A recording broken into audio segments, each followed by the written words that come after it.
Dinagdanan Cave and Bath Resort. So, we're going to... Kung ano siya ma'am, kailangan ba? So, wala mag-swimming ninyo ma'am? Wala. Wala ra.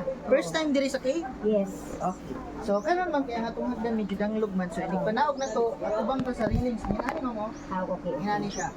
So, ang inyong tunog sa tunga, ayaw matumoy kay danglog na. Ah, okay. Hinani lang ka.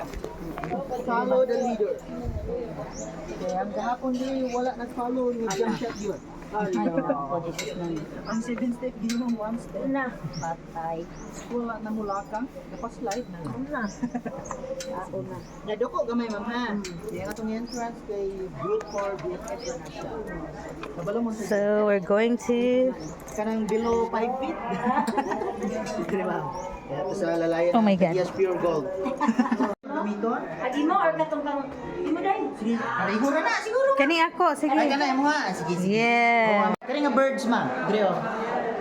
Kani siya, kaning ito mo na ang birds. Kaning brown nga murag lingin mo na ilang mga nest. So kanang ilang nest ma'am, himo na siya sa laway sa mga birds. Mo na ginahimong birds nest soup or nigusoup. Oh, mo na ma'am. So fully vaccinated na natong mga birds. Ay mo kabalaka, COVID free na ni siya. Sige, abanti ta.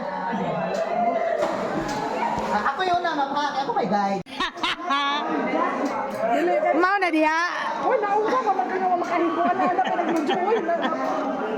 Ay, ang ilara si ginatawanan. Hinay kay na mo slide. Wow. Alias Virgo. Hindi niya manikipasagdan. Dali.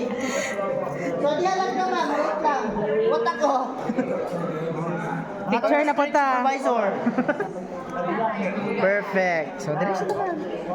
Abanti. Nalami ay ligo. So, nindot yun mag-swimming na ma'am kay bugnaw ang atong water. Laom ni dire. Lalom lang.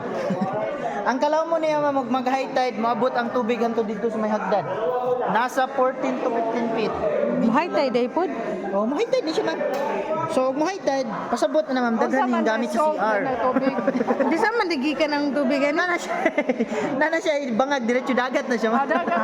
Oh, dito nga part, nana siya